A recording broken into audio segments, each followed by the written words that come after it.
Hi everyone. We're going to cover Chapter 17, which deals with process costing, and I'm going to walk through this presentation. Okay, job costing and process costing really represent opposite ends of a continuum.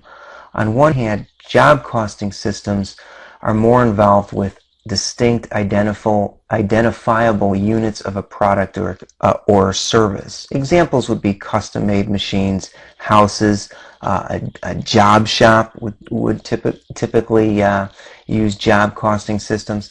Now on the other end of the spectrum we have process costing systems, and these are typically used where we are making a mass quantity of identical or very similar units of a product.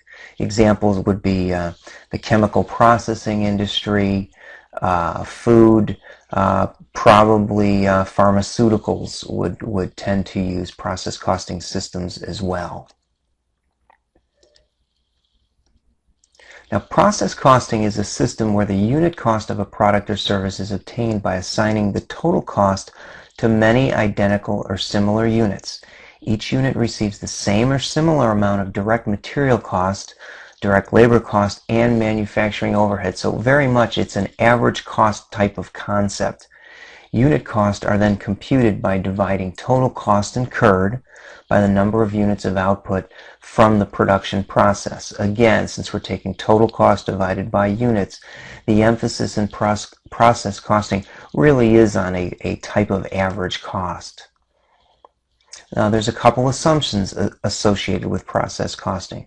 First, direct materials are added at the beginning of the production process or at the start of work in a subsequent department down the assembly line.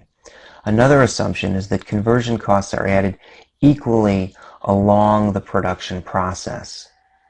Now, there is a five-step process associated with costing allocation in a process costing environment. First, we summarize the flow of physical units of output. Then we compute the output in terms of equivalent units.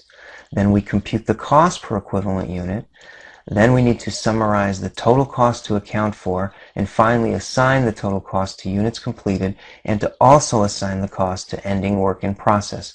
So, if you will, the two sort of global cost objects would be units completed. We need to assign cost to what was completed, and then also to what were the units in the ending work in process.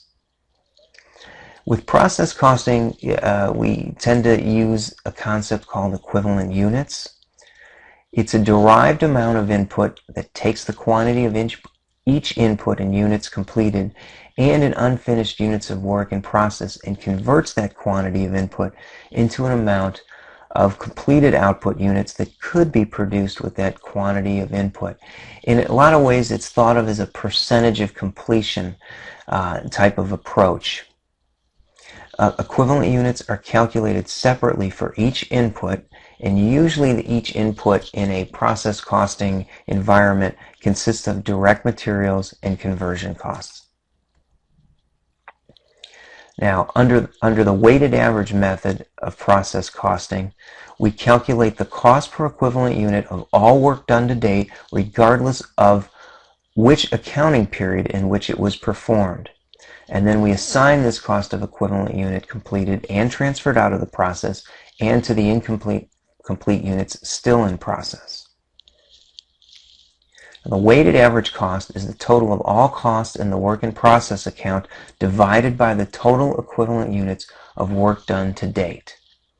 The beginning balance of work in process account represents work done in a prior period, and it gets blended with the current period cost or the current period activities.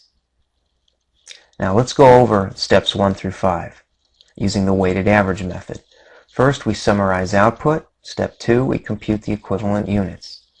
So in a flow of production, it's step 1, we're concerned with the physical units, and we need to either calculate or gather from our information systems what were the physical units we had in beginning, what did we start for the current period, and that gets us to the total units to account for.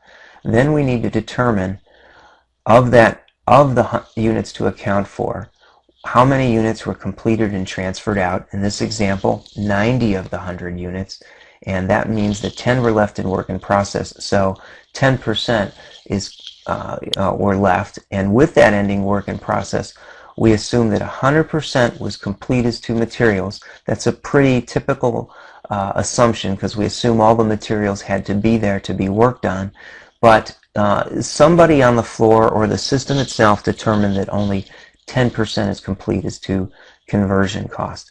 So we have total units to account for. In an ending work in process, we have 10 left, 100% completed as to materials, 10% left as to conversion cost. At step 2, we determine the equivalent units.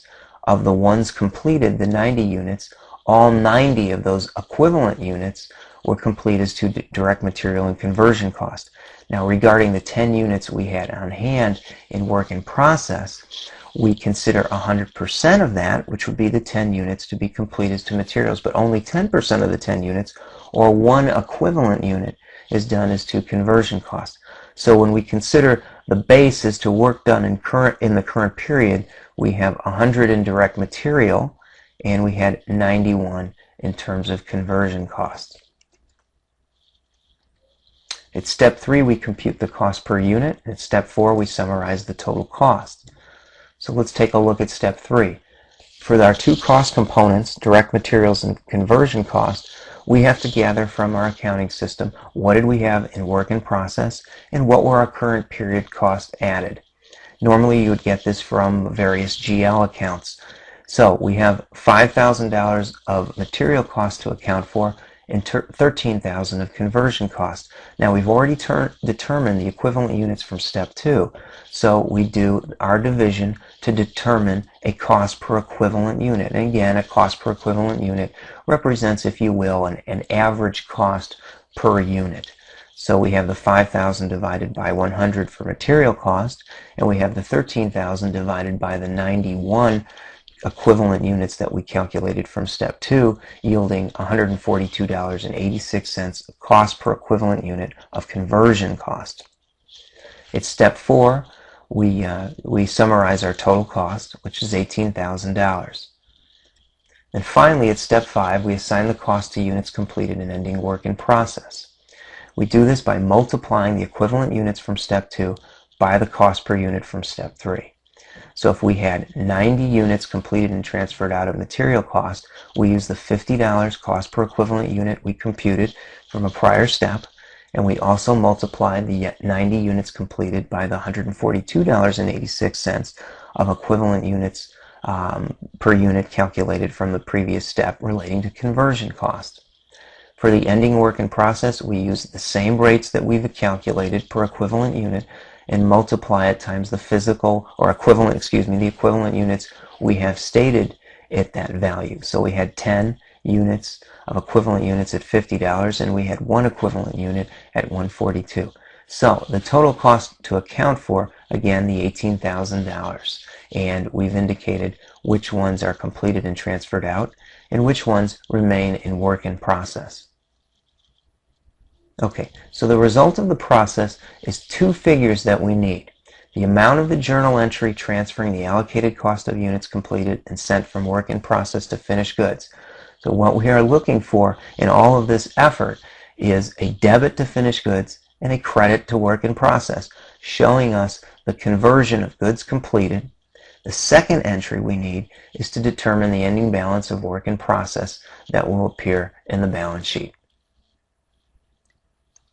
Now, lots of times when we're talking about equivalent units and process costing, standard costing comes up.